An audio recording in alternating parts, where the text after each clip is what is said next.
Hi, and welcome to a new episode of Sjakksnakk. My name is Askil Bryn, and as always, I'm joined by my co-host, Odin Blikravea. Welcome, Odin. Thank you. And this is our first recording in 2025, and we have a great guest to kick off the new season. He's a good friend of the podcast. He's a strong Grandmaster and one of the best chess commentators in the world. Welcome, David Howell. Hey guys, good to be back. Yeah, nice Happy New Year. Happy New Year. How are you doing? Has it been a busy couple of months for you? Yeah, I'm doing great, thanks. I did promise myself at the end of 2024 that 2025 was going to be super chilled, super relaxed, but you know how it is, right? Like life always gets in the way. There's always things going on. Lots of chess, lots of things, and I'm sure we'll get to them very shortly. Absolutely. And you, Odin, what have you been up to? Yeah, no, it's been a kind of a lazy start, podcast wise at least. We're almost in March now, so but I'm glad we're doing this again. So absolutely happy to be here as well. And we also managed to finally publish an episode with Ella, now Carlsen, Magnus Carlsen's wife. Yeah, which was nice, and I'm eager to get going with the new season. And recently, David, both of us were in Germany for the Freestyle Chess tournament there at the lovely Weissenhaus resort. Tell us a little bit about that experience, and then we'll talk more about the chess and some surprising results. Yeah. First of all, we missed you, Odin, in the sauna in the spa. Yeah. There was a spa there. Oh yes, lovely spa. Why do you think we went? Next time. And you also mentioned Ella. Like, we have to say congratulations. We were at the wedding. We were at the wedding. Fantastic in wedding. January. It was great. Yep. It was super nice to celebrate their love. Absolutely. And, you held a speech, David? Oh, yeah, not my finest You did moment. as well. I also held a speech. I almost held one. I'm glad I didn't. You should have taken it instead of me. I'd had a few too many champagnes. There's always one drunk uncle. But really nice wedding, and I would really recommend Grand Hotel as a venue. Yeah, it's absolutely next time. But I mean, you asked about Weissenhaus, and it was a fun tournament. I mean, that's why I was reminded of Magnus, because I guess it's his brainchild, this freestyle, and it was refreshing to me to see Chess 960, Fischer Random Chess being played at a long time control. I love it, but that's because I'm a chess nerd, and I think the whole point of the tournament is to bring people in, to bring new chess fans. To bring people who might not have time to study openings into chess a bit more. And from that point of view, I think there's still work to be done. But I mean, in general, I felt the tournament was a big success. Like, it gathered all the top players in the world, gathered all the top streamers. And I hope this is just the beginning of a long journey. It's a season-long tour. It's 1 year long at least, maybe even more if everything goes according to plan. So yeah, it was just the start. But for me, it was a peek behind the curtain. I mean, I felt like really. It's always special, right? Being surrounded by the top players in the world and absolutely all these very important, influential people. But for me, I was just trying to focus on the commentary and to try and do a good job there. But it was a fun experience. I've got to say. And recently Magnus was on the Joe Rogan podcast, and I guess you'll have to do with us, David. But this is an upgrade. But in that episode, he talked about sometimes actually rolling the dice when he chooses an opening. For example, during rapid events and so on. And he was also asked if he sometimes regrets playing a certain opening. And he confirmed that it happens, if not often, at least from time to time. Yeah. And he continues to say that, that's what he loves about freestyle. You don't have to think about the opening, what to prepare for certain players, what type of system you want to play, or if you want to be aggressive, solid. You just have to play the position you're given, right? And that's really refreshing. Exactly. I really get the appeal for the players and for myself as well as a spectator. Being an experienced player, it's fun to watch. Actually, it's surprisingly fun to watch and also fun to play. I get stuck when I play Blitz online. I get stuck with old bad openings, and no matter how I try to improve or try to challenge myself, but I always get stuck playing old Grand Prix or something like that. And Elephant Gambit. Yeah, an Elephant Gambit. You don't get that in freestyle chess, so I love that. But I have to play the devil's advocate, and I'm not quite sure it's for the general public. Like if we're trying to make chess a global thing on television, on streaming, internet, podcasts, whatever, I'm not sure we need the competition from freestyle chess or chess. For the general public, I sort of feel that chess is complicated enough already, and but yeah, it's early days, and I might be wrong. I mean, chess, like you say, is so vast and so difficult to master. Like, people literally spend a whole lifetime learning one opening, and we're taking away that kind of from them now. So I do understand. I think if we can persuade the average person to play freestyle chess, I think they would enjoy it because it's a new landscape. But watching, I mean, they didn't, for example, with the broadcast I was involved with, they didn't maybe pull the numbers we were hoping for, expecting, because it is kind of strange to watch chess without those signposts, like this is this opening, this is this opening, this is the history. There's no history to it. So there are challenges, definitely. There are some challenges. I mean, I agree to an extent. I think the top players, we've made them very happy and satisfied, like that they get to do this. But now there's that sweet spot. We need to connect it to the general public. And I don't know if that's achievable. That's I think that's what we'll find out this year. Yeah, and also, like, I remember when being a beginner and just I studied, like, tried to study the Sicilian. I learned like 3 moves, and I was so proud and happy. You know, you have this sort of small accomplishments as a beginner, and that's also hard in freestyle chess. Like, there's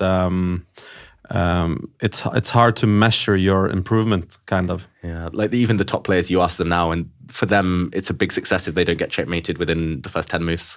So it's if for them freestyle is just survival mode for 10 moves, and then it's proper chess. But I guess we'll see. I mean, there's definitely a lot of challenges to overcome. But if anyone listening to this, I recommend playing a few games before making your own judgment about whether. Yeah, because it's fun to play. Yeah, it's a lot of fun. I've been playing non-stop recently. And before going to bed, my wife plays some chess as well now, and she plays regular Blitz, and I play some freestyle chess on my phone in bed. And, Guinness World Record, anyone?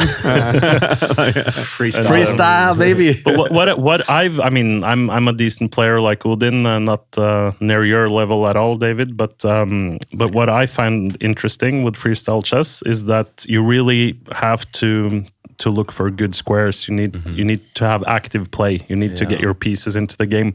And what I've found interesting is that I often push pawns on the flank. I often sacrifice a pawn or maybe even 2 pawns just to get all my pieces out. Yeah. And often it's a success. You know, either I checkmate or my opponent's pieces are so bad. So even though he's a couple pawns up, he doesn't really get going at all. So is that transferable at all, going back to playing classical chess, you think? Yeah, I mean, I 100% agree with everything you said there. Like, it's all about dominating your opponent's pieces, about energetic, dynamic play.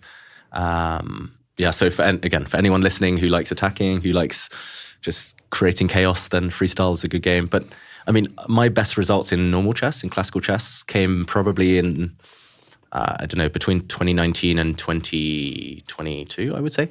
And I was only pretty much playing Chess 960 online during that time. Wow, so that's interesting. I don't know if it's a coincidence, but it just felt like I was properly fresh when I came back to classical chess. My openings were a bit dodgy, so you just had to survive the opening. Again, just survive the opening. But then I was suddenly more confident that I could handle these new scenarios. I was playing more dynamically than I used to. I mean, I'm famous for like grinding these really slow, boring positional games.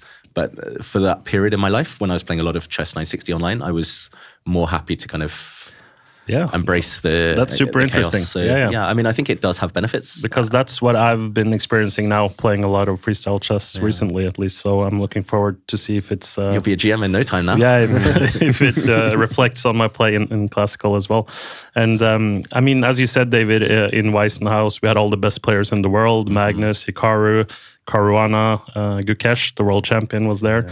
And the local player, Vincent Keymer, who actually ended up winning the tournament. And that was quite a big surprise. Yeah, big surprise. I mean, Vincent Keymer, I think not even himself expected to do so well, but everything just fell into place. It's like one of those, well, I'm not going to say fairy tales, but like just everything perfect because, I mean, it felt like full circle. So his coach, since he was a kid, was Peter Lecco. And Peter Lecco won the first ever official Chess 960 tournament. When Bobby Fischer was living in Hungary, Peter Lecco was coming through the ranks. That was when Fischer was like kind of inventing the rules, creating the game. And then Lecco won a tournament. Can't remember where exactly it was, but then he later played a match in Mainz, Germany against Michael Adams, freestyle chess. He won that match, Peter Lecco. And literally a few years later in Mainz, Vincent Keymer was born. And then, of course, the Chess 960 connection through Peter Lecco. Now it's kind of shining through him. Mainz was also the host of all these like yearly annual Fischer random Chess 960 tournaments throughout the 2000s. So the fact that Vincent was born there, the fact that he's so good at it naturally, like his feel during Weissenhaus tournament. Yeah, was amazing. Just, like he was just playing the top move every single time in such weird positions. He was understanding.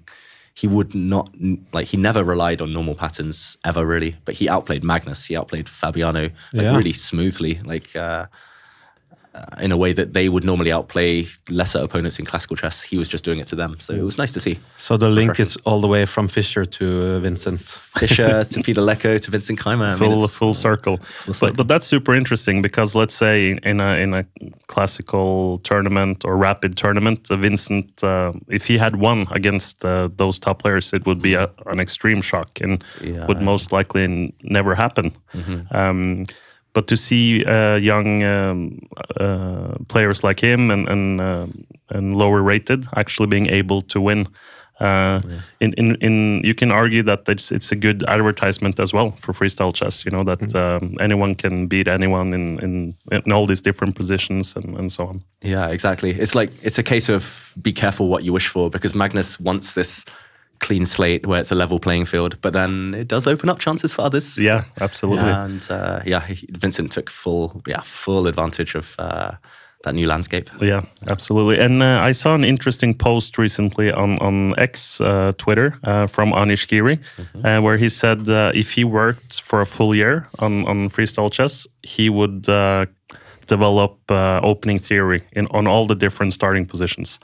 Yeah. So do you think he's onto something? Because it's been this myth that you cannot prepare in freestyle chess. You know, it's not possible, and that's why people, players like Magnus, love it. But I saw that post and got me started thinking: is he onto something? I think so.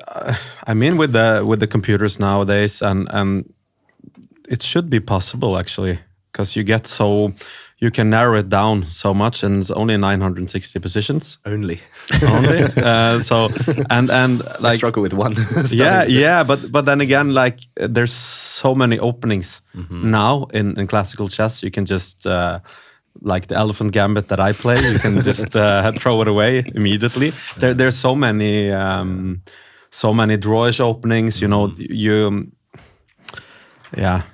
I think it could be possible. What do you think, David? You need a team as well. Like you need a team, proper engineering team. Big team. Yeah. You need a bigger boat. You need a bigger boat.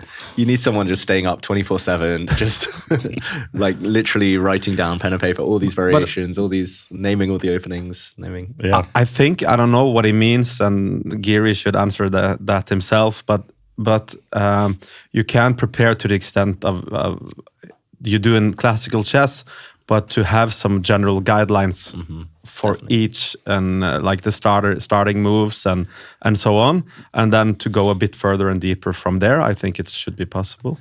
Yeah, I mean, it was clear from the Weissenhaus tournament that all of the players, they were just trying to break the symmetry as quickly as possible. And I mean, classical chess, sometimes positions can get symmetrical. You mentioned those drawish openings like Petrov defense, the Berlin and others, but it's so hard to kind of break the symmetry in chess 960 in a safe way. Yeah. So both sides end up taking risks, and the top players seem to enjoy it. I mean, like the other day I was playing chess 960 in my, I was actually playing on the toilet, but anyway, I was playing on my phone. and then one of the random positions popped up, and it was the exact same starting position as normal. I think the normal position we all know and love is position 5-1-8, but then with the king and queen flipped, it's like 5-3-6. Yeah. That position popped up, and I was like, wait, this is weird. And then I realized it's basically normal chess, but black starts first. Like it's just Wow. So there are patterns you start to realize. Yeah.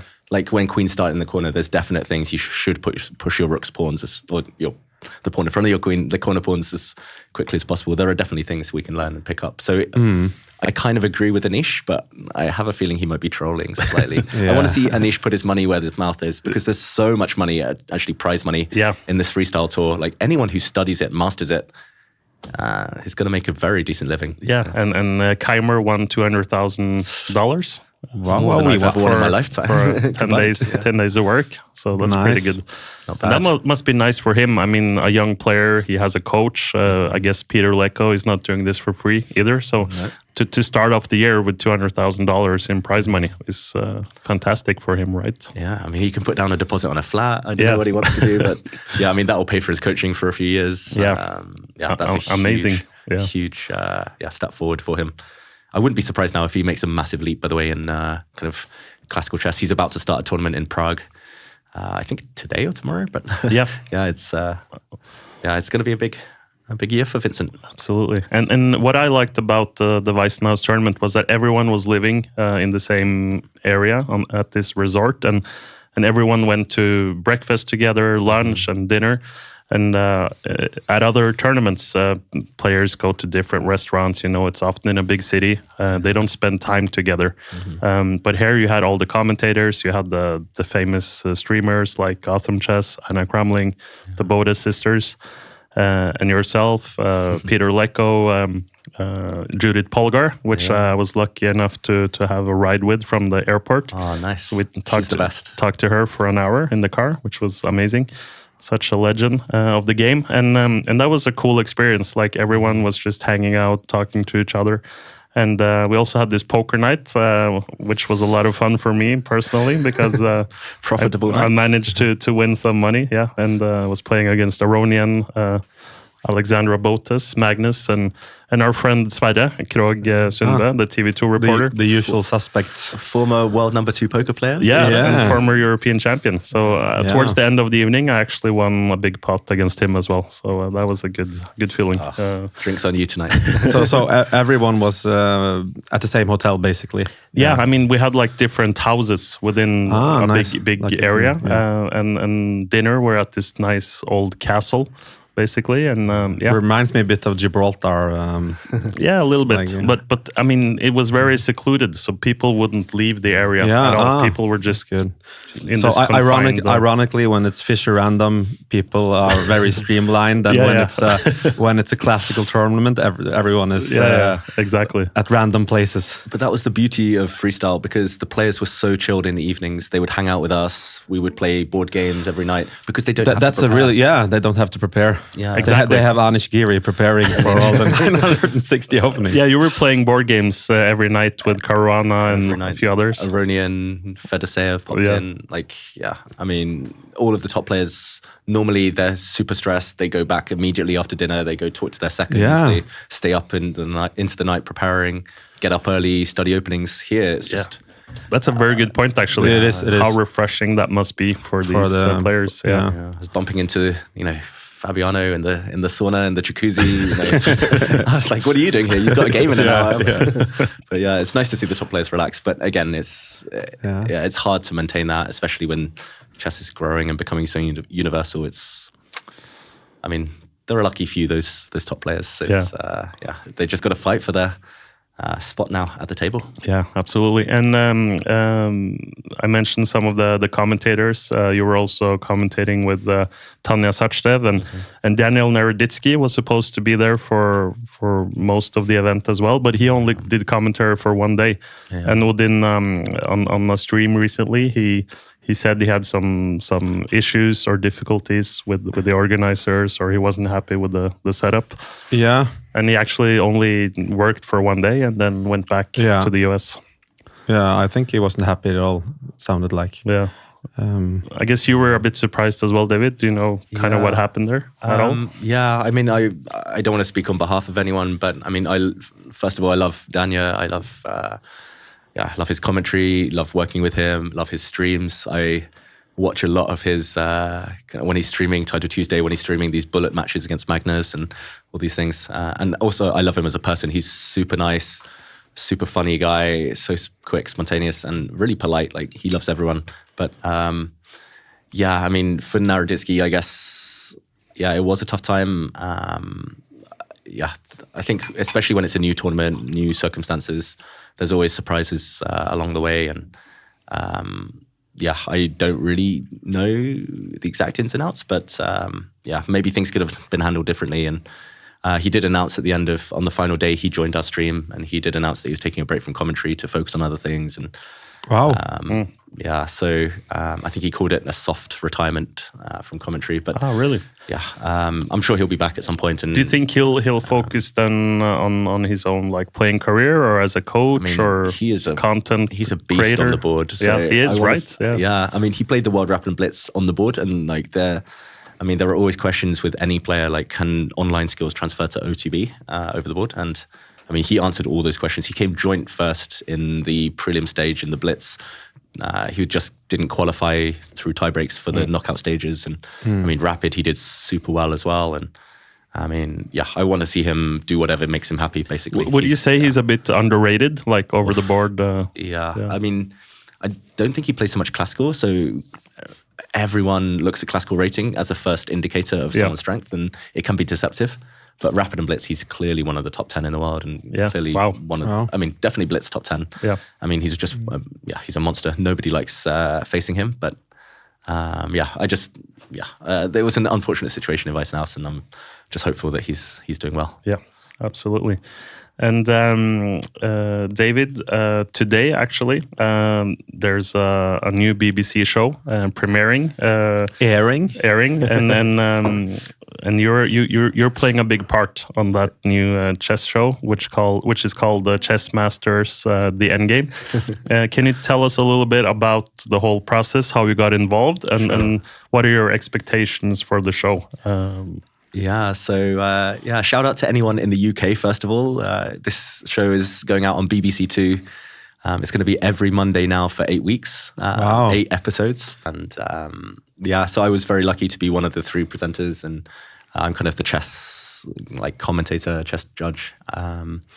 It's 12 participants competing for the title of Chess Master. And but essentially, this is a bunch of fun challenges along the way that I'm hoping anyone watching can play along with to test themselves, to set it up on a board. There's some, no spoilers for the rest of the weeks, but there's some challenging puzzles along the way. And at the end of every show, we eliminate a player. They play for their lives. And that's cool, amazing. We'll see the reaction. I'm very hopeful that it will help chess in the UK. Maybe other countries will want to take up the format if it's a success. But for anyone listening, go tune in, go watch. Please go watch multiple times, because we need the numbers. But that sounds like something NRK should do here. Yeah, in absolutely. Yeah, and I mean, there's so many Norwegians playing chess on a regular basis, especially online chess. I think there's 100,000 of people playing every week. Yeah. Mm-hmm. So to have a similar show in Norway, I'm sure we would find some amazing talents actually, who have never played undiscovered talents. Who have never been part of a chess club, never played a tournament, etc. For sure. But the puzzles, are they traditional, or are they like? Some of them are totally new. Some of them are like spins on well-known types of chess puzzles, challenges. There's different types of games. I'm not sure I'm allowed to go into too much detail, but if you watch, you'll find out that it throws the players outside their comfort zone. I think they were expecting I mean, I think traditionally when anyone watches chess on TV or thinks about chess on TV, it's just game after game. It's like a normal tournament or a knockout. But this is a bit different. We try to freshen things up, and every episode is a different kind of gauntlet for the players to run, to navigate. So yeah, I'm hoping it's a success. We'll see. I just don't want to be known as the guy who killed chess in the UK. I want want it to boom. I want this to and just Norway. be the beginning. And Norway and the world. But I'm hopeful this is just the beginning, and yeah, we will see. Really interesting stuff. Fingers crossed, and I'm sure it will be a success, David. And tell us, how did you guys find the contestants, and what type of chess background did these contestants have? Yeah, so there was a process. People could apply. So I think through different channels, whether it's social media, from their chess clubs, from other tournaments, the word was spread, and applications came through. I wasn't involved with the casting process, but I mean, all I can say is that the participants, the players, they come from all different backgrounds. They're very unique. They're great characters. So I'm hoping that the audience, it doesn't become just about the chess for them. It's also they follow the journey from week 1 till week 8. And did they have auditions or? No comment. It's really interesting if this becomes like a hit, and you could do several seasons, and I can just see like the long lines of people stretching as far as you could see, like Idol, X Factor, and I mean, I've always been a big fan of like MasterChef and the Great British Bake Off and all these things. So if it gets 1% of the popularity of those shows, then I'd be happy. But yeah, it's the first time chess has been like aired in the UK for over 30 years. So amazing! Wow, and you're a part of it. That's pretty cool. I couldn't resist being a part of history. So we'll see how it does. And, fingers crossed. And speaking of Idol, are you the Simon Cowell of chess when you're the judge on the show? Stupid move. I didn't say stupid move. That's all I'll say. You're always polite, David. So I'm sure you didn't say any bad things. But are you a strict judge, or are you very supportive, complimenting the players and so on? Again, without too many spoilers, I think I showed a bit of both. I tried to, I tried not to get too involved with the players, apart from when they came in to play their games, because I wanted to kind of stay a bit, out of things. I didn't want to get too emotionally attached. I want to be fair, strict, objective, but I did get really invested in the players. They were so close to my heart by the end. Like for those of you who stay tuned and watch the whole series, like towards the end, I found it hard to be strict and serious anymore. So that's all I'll say. But you're just rooting for them. I will not confirm or deny whether I cried on camera. That's all. And I don't know if you're allowed to say the age limit for the show. Yeah, what was that for the contestants? It was a wide range. I think. There weren't any juniors involved, so I think everyone was between the age of maybe 20 and 65, 70. So I don't know the ages, but I just know there were great personalities involved. Maybe you should apply for next season. Or the become a UK citizen. And speaking of chess in England these days, what does the situation look like? And there are a few talents coming through the ranks now. Yeah, so I mean, we had a new Grandmaster last year. Actually, 2 new Grandmasters. One of them was 15, so youngest ever in the UK, and one of them, I think he's late 30s, around 40. So becoming a Grandmaster for him was a big breakthrough. But it's been... Not too late with him. Exactly. Yeah, never too late. Got a little bit of time. A little bit too late. But yeah, I mean, it's been a good year. We got a bit of government backing for the first time in ages. Chess in the UK last year. I'm not sure whether that's going to continue, but that made a massive difference. And we do have this golden generation who I don't really want to put too much pressure on, but they're all between the ages of like 9 and 11, 12 at the moment. So it's a bit too early to kind of guarantee that there'll be stars in the future, that there'll be Grandmasters. But no, I'm optimistic. It's that case where like in India, in Uzbekistan, in US, we see like there's always this group who come through together. They push each other to be better. And it feels like we have that in the UK. It's just whether that continues, that's the big challenge. I'm hopeful that the show actually maybe persuades a few people to pick up a chessboard and absolutely, maybe discover some untapped potential out there. And there haven't been many players coming after you. I mean, for many years now. So it must be both exciting and kind of refreshing to see some really amazing talents coming through. I mean, I keep thinking in my mind that I'm like 18, but then I remember, wait, I'm in my mid-30s now. And then when I'm playing for England, I'm looking around, I'm like, wait, I'm still the youngest one on the team. That's weird. Yeah, that's really weird. So I think finally that kind of streak will be broken, and we'll have some younger players. And you have this young girl playing. She's Bodhana Sivanandan. She's very, very strong. And Shreyas Royal, the youngest Grandmaster in the UK, I think he's knocking at the door of the national team now. And wow. Yeah, and some other teen talents, but we'll see. I just need someone to replace me so I can properly retire and with a clear conscience. I'll always be there as long as my country needs me, but I don't know. I need a break. So anyone listening to this, now's your time. Keep working on that chess. And something that's also been a big talking point in the chess world recently is obviously Magnus Carlsen and FIDE, and it seems like there's like this, I don't know if we can call it a revolution, but definitely more and more players are taking Magnus's side. And what are your thoughts on the whole situation now, and how do you think it will actually end? Yeah, I mean, I was actually a bit scared going into the Weissenhaus tournament, the freestyle tournament, because there was talk of war. There was talk of, I think Magnus was the one who mentioned the word war. There was talk of, like you say, revolution, some kind of players' union. And I've always been the kind of person who tries to avoid the drama, at least outwardly. I totally understand both sides. FIDE, they do feel the sense of duty.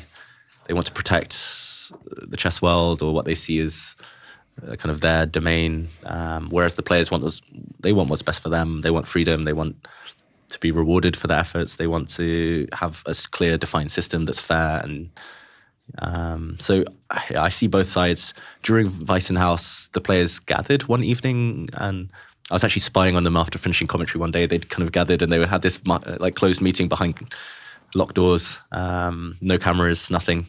And I heard that things were, ideas were thrown around, but ultimately it seems like for now they've chosen peace, and they've chosen to try and all get along. I don't know if it'll ever be one happy family, but at least short term, sort of reminds me a bit about when City and Juventus and all the other big clubs tried to have their own Super League. Yeah. Kind of transferable to that. Right. So yeah, but I mean, that would make sense and would be really fun for people to watch as well.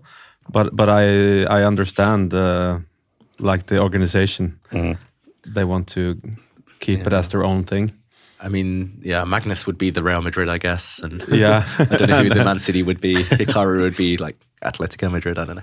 But the thing is, with all these super leagues and all these kind of elite tournaments, there's always going to be people knocking at the door trying to break through. And if it's a closed off little group, I don't know how long term that would appeal. And you need the outsiders, but you need the newcomers. But you have qualifiers here, and you can. True. Yeah, as long as it's an open, like semi-open, semi-democratic system, then it could work. But as far as I can tell from the outside looking in, and I don't want to put words in people's mouths, but I think the young generation, they just want to get on with things. They want the World Championship cycle to continue as it is. They want to fight for that. They're very focused, determined on the chess. They want to avoid the politics. I think it's the slightly older, more experienced players now.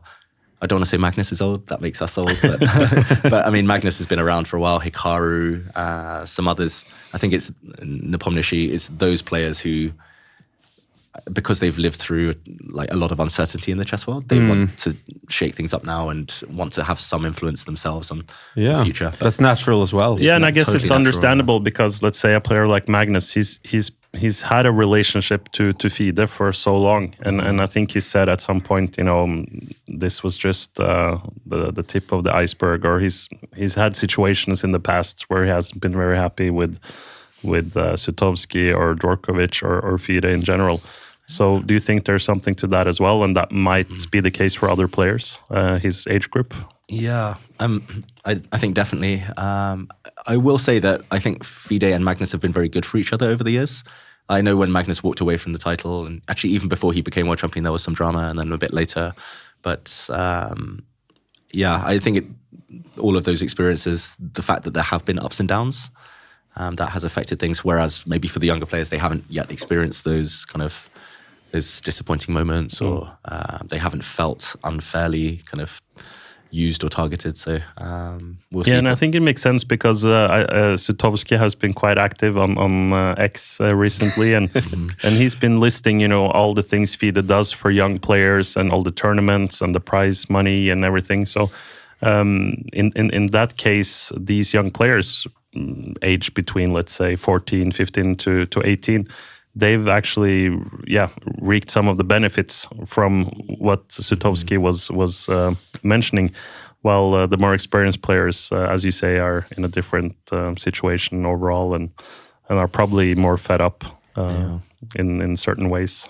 Yeah, I mean, it's always difficult, right? There's always some perspective and there's always some unspoken truths, and I'm always slightly skeptical of things I see written on X, but yeah, I mean, I think it just looks different from wherever you're standing. That's a great point, and I think it's like that with the politics in general. Like now with young children, I tend to vote for the parties that are positive, and gives me the most benefits. Having young children. But when I'm retired, I'm gonna probably vote differently.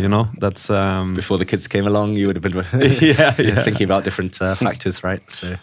But for me, what's been interesting is that this, let's say, conflict has been very open, and Magnus and the Freestyle organization have posted open letters on X and other platforms. And Sutovsky, as I mentioned, has been tweeting nonstop. It seems like last couple of months, and Sutovsky seems very emotional. So sometimes it feels like he should have just had a timeout before starting to post some tweets. And I think at some point he also mentioned his score versus Magnus from when Magnus was like a kid.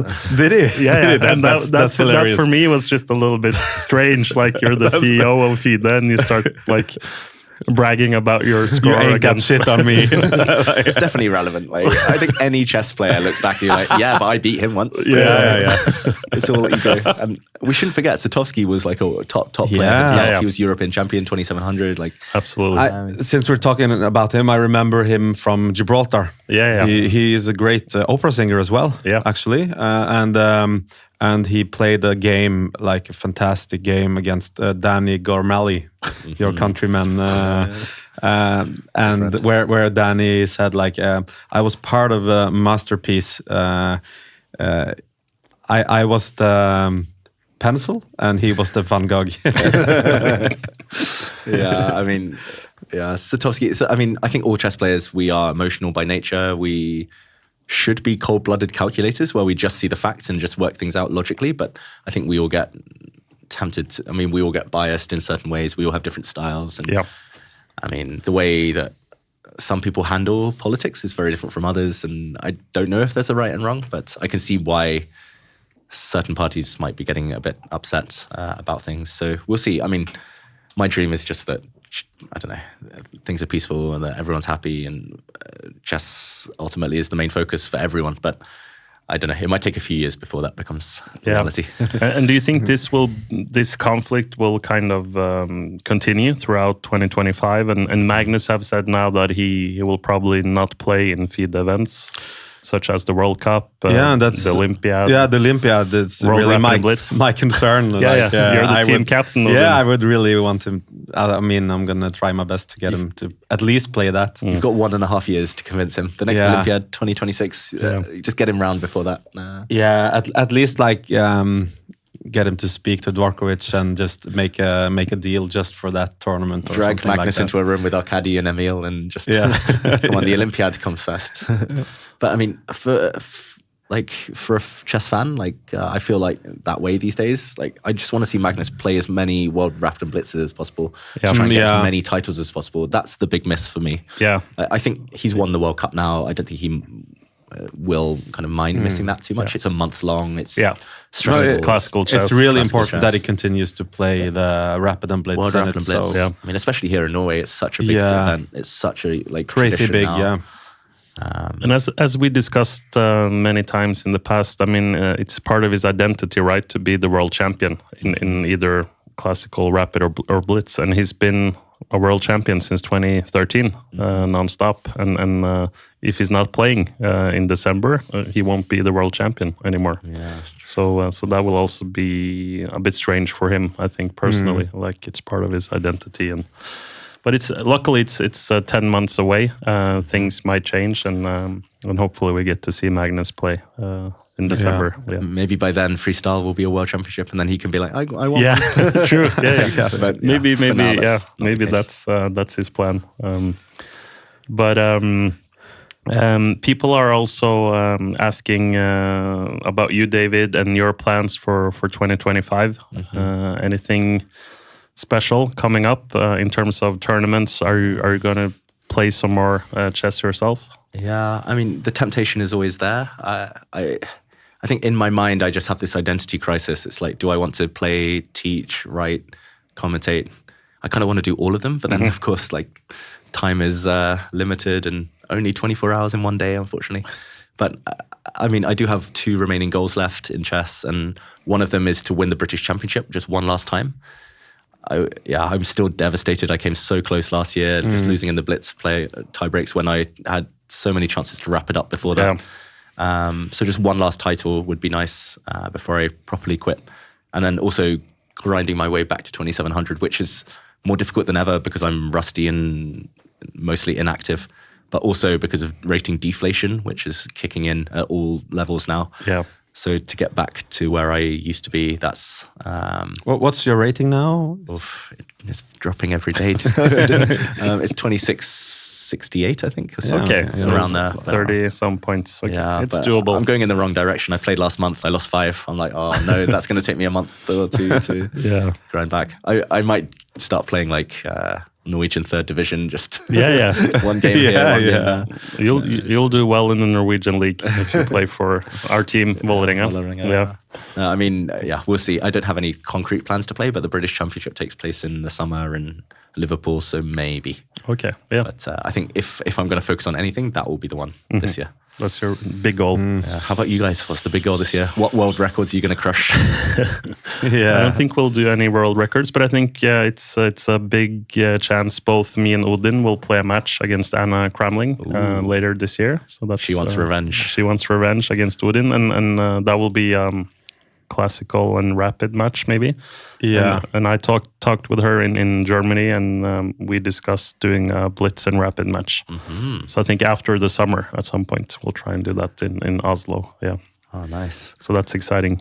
Besides that, I don't have any big plans. Play some casual blitz tournaments in Oslo, and I want to play the Norwegian Championship, but it's difficult to. Yeah, I want to do it as well to make it happen. I think it's kind of. But now that my daughter started to play, she already played a couple of tournaments. She played Norwegian Championship for women and girls. Oh wow! At Vestby, there were 100 participants, and she was like 2nd or 3rd youngest or something like that. Yeah, okay. She managed to get 2 points out of 6. Oh, that's good. But it was like a nerve-wracking experience as a dad as well, and she lost one game by making 2 illegal moves, and then she won a game by doing the same. and there was one game where she had like a lot more pieces than her opponent, and then the parents got chased out of the playing hall because probably get too eager or something like that.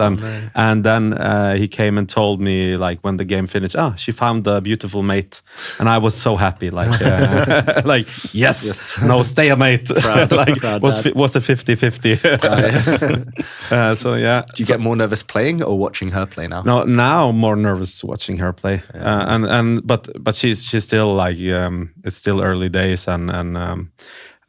but she's getting into it, and if I can get her to play a bit more, focus a bit more, they're playing classical chess, but they're spending not so much time. They're really fast, and she's a proper blitz player, like a daddy. I've seen her play blitz. Yeah, she's fast. Yeah, she's fast. Okay.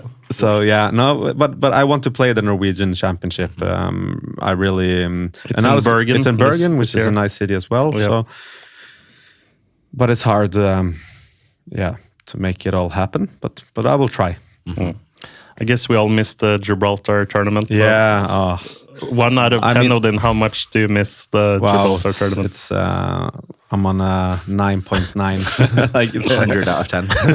Like those were good times. Do you think there's a chance that will come back at some point, or I talked to Stuart during the Olympiad, and he also missed it a lot, and but it seemed like it was the highlight of the year for so many chess players and people and their families and it's but I mean it should be possible. You need to find the venue, or they need to rebuild it properly, and the sponsors should be around, and I think some of the same companies are still there and active and doing well. So, but you need someone to initiate it and organize it again. It's going to be hard to recapture that magic, though. They'll see something in the air.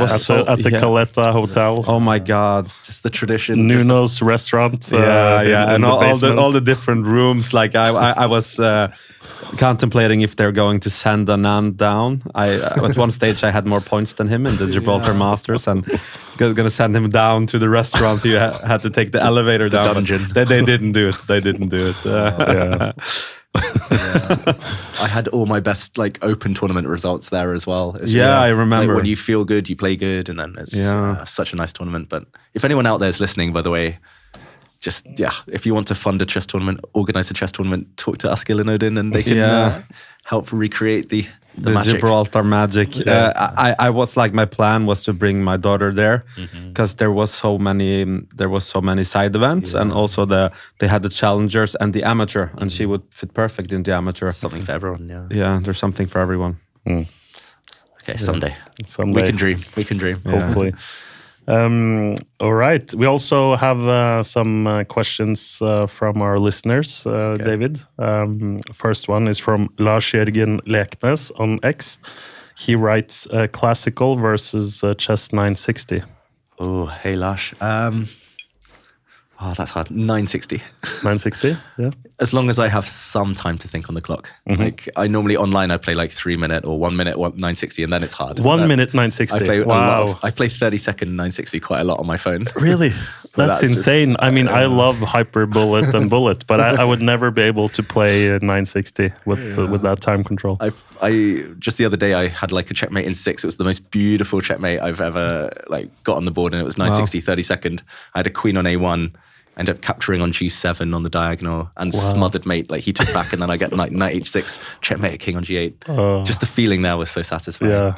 But I mean, to answer the question, classical chess is hard these days. It's just openings essentially. As a part-time player, when I compete against, compete against top grandmasters, it can be hard just surviving the opening in classical. So. I'll say 960. What about you, Odin? No, I'm gonna have to go with classical jazz. I'm team freestyle these days. Foot. Yeah. Freestyle. I love playing it, and it's a lot of fun. Next question is from Apple and Pierce on X. Ask him if he has any plans to play chess competitively again. Yeah, I mean, I will play. I'm still playing a little bit. I've been playing in the German league a bit this season alongside Magnus. Yeah. That hasn't gone so well so far. apart from a draw against Anish Giri. That was solid. although I Solid. don't know if that's anything to boast about. Two solid players meeting. He offered a draw. He was white. He offered a draw after 23 moves. I was slightly better. I was like, yeah, okay, let's both be happy. But I'll play in the Bundesliga and then maybe British Championship. Maybe Norwegian League this fall. Norwegian League. Yeah. I'm keen. Next season. It's been a crazy few months, but I'm keen to put more energy into playing again when things finally calm down later this year. And but as you said, you're a bit torn between playing yourself, commentating, writing, etc. Do you have any other plans or ambitions in terms of doing chess stuff? And you had the BBC show airing, premiering tonight. Yeah, actually, I think the BBC show is one of the things I'm most proud of in my whole career. Just being part of it, I've never felt so high as when when we were kind of in the kind of deep of that whole process. So I think my main goals is just to, from playing, it's 2700 British Championship, one last time, and then outside of that, it's just growing. I know it's a cliche, but growing the game, and especially in the UK and Norway, hopefully. What about what about streaming? Have you considered doing that? Yeah, I finally popped my cherry with the streaming recently. Yeah. You did some streaming with the Take. That's right. So that was my first ever proper stream. I've always promised that I would do it, but over the last 10 years, I never found the right time. How was the experience? Would you like to do it fun. more of it? Yeah, so I played Title Tuesday on chess.com and I didn't do my best, but then, I think I found it really difficult to multitask, like talk and play. Like always, I would be talking through the opening, explaining everything, and then I'm like, wait, I've got 5 seconds left. My opponent's got 2.5 minutes, and then I have to play bullet while they play blitz. But I'm open to doing it again. Like it was really fun. I played some games against Gotham Chess afterwards, and nice. Oh, nice. It would be nice to get like a series going, like grudge matches, or not necessarily grudge, just fun matches, against friends, against anyone really. So if people are there for it, I'm happy to do it. It's nice. It just depends. Yeah, I'm sure many people will want to see a stream. Hopefully. It's all just time related though. I wish I could do everything. Yeah, exactly. But are you more impressed now with Nakamura streaming all the time, playing top players, talking to the chat and like multitasking? And it's sort of like scientifically multitasking doesn't work. Yeah. So.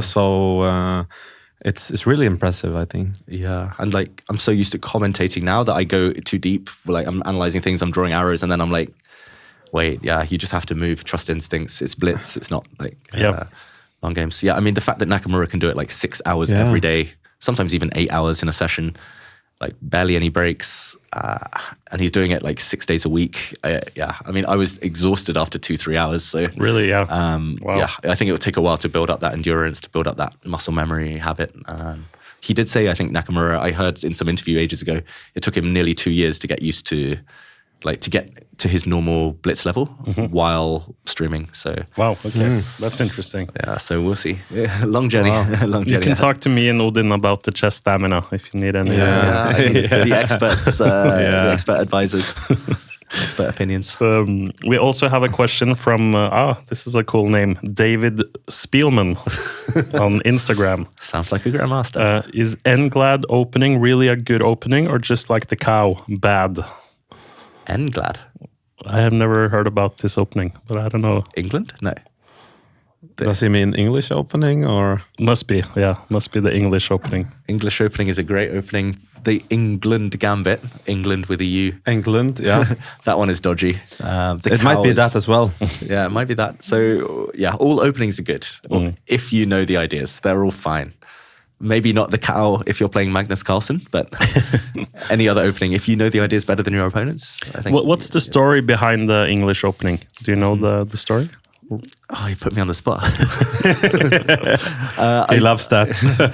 I think it's related to Howard Staunton. So this is the English opening with 1 c4. I think it's because Howard Staunton, who was one of the strongest players of his generation, strongest player of his time, like unofficially. So he played c4 a lot. This was in the kind of mid-19th century.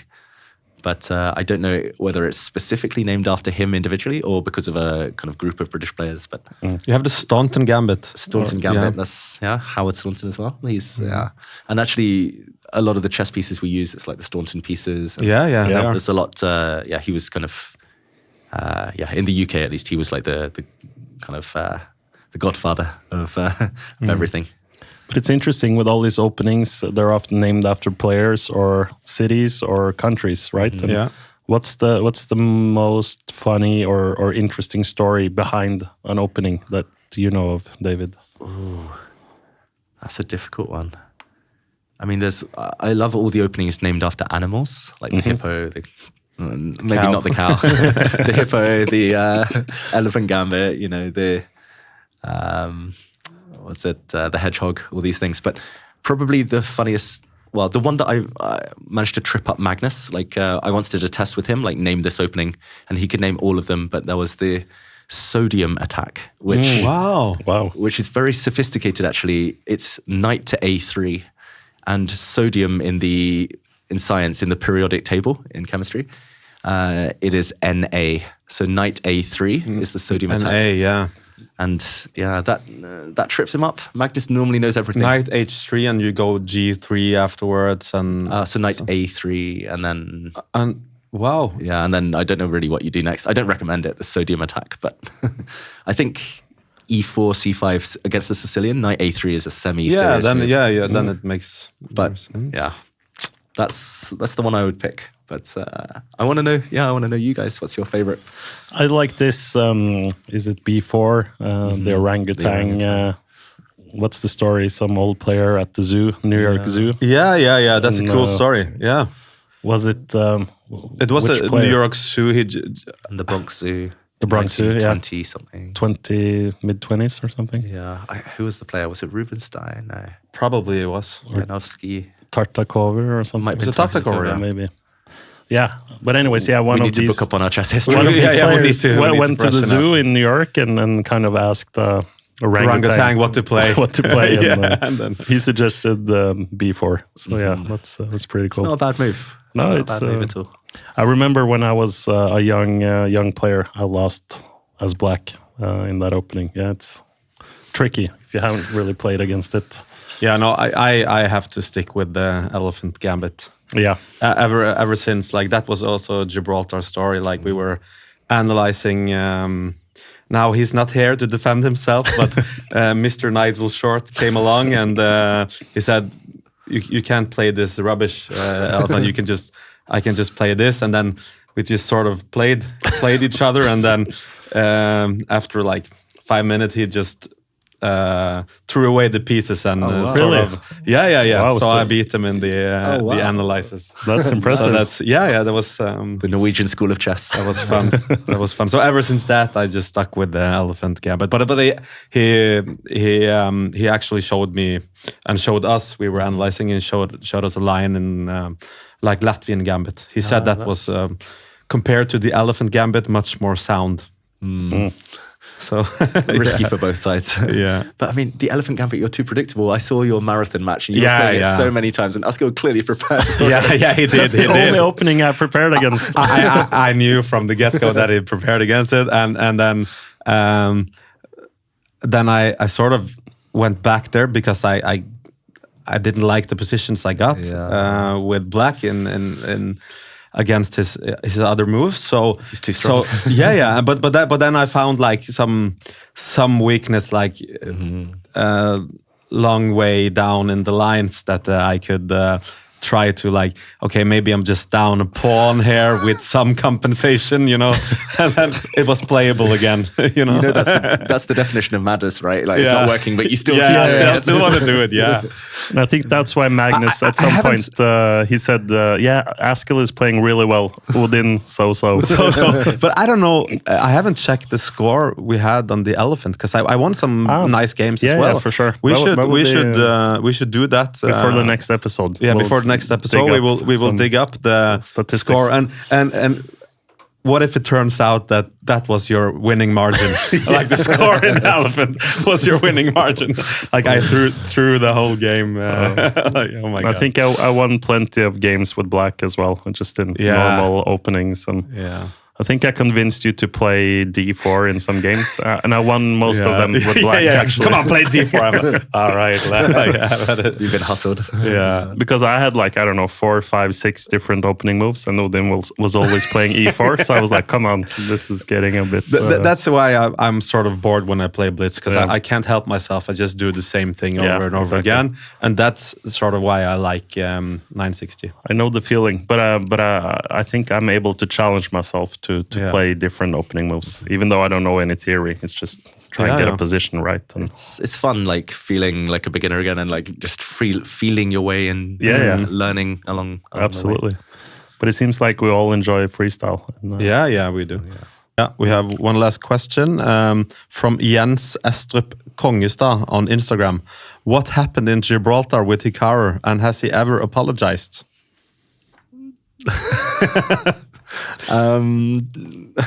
We haven't spoken about it, me and Hikaru. I don't know. I mean, there are clips out there of me talking about it from years back, pre-pandemic. No, essentially, we've just played a very long game, and I think we were both just tired and emotional afterwards. So, yeah, it's all in the past.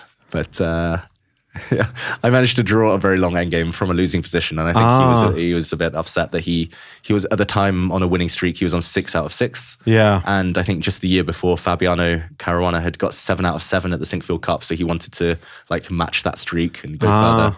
So I think Hikaru was just frustrated, but yeah, it feels like ancient history. It feels like another lifetime ago. But yeah, me and Hikaru, we're all good. We're all good. We hung out in Weissenhaus. You know, I interviewed him a couple of times. So that's good to hear. It's good to hear. And he has a follow-up question, not related to that, but when is he going to sign with Astralis? I don't know if he means you or Hikaru. Is Astralis an esports team? It's like an esports team. Okay. I mean, I think Hikaru has an esports team now. All the top players have signed. So probably you. Are you going to sign with Astralis? I'm open to offers. If anyone's listening. From Team Astralis. If just send me a check with 6 zeros on it or 7 zeros at the end, and we got a deal. But I'll take 10% of that. But yeah, no, it's nice to see the top players signing with these esports teams. It's another avenue that we can explore, and I guess you guys will be talking about that come the summer. The Esports World Cup. Absolutely. Yes. Looking forward to it. All right. That's a lot of fun.